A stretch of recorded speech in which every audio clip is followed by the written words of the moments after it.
Hi everyone, I'm gonna show you my beautiful places being beautiful flowers.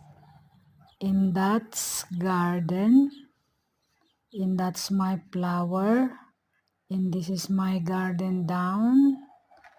Look at that. So beautiful, everything is green.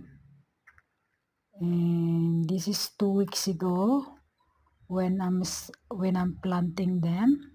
So this is my greenhouse.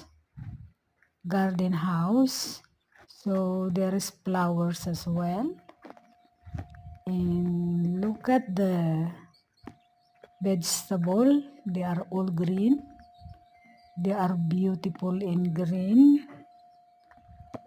And that's my roca, and these are green beans, and these are tomato.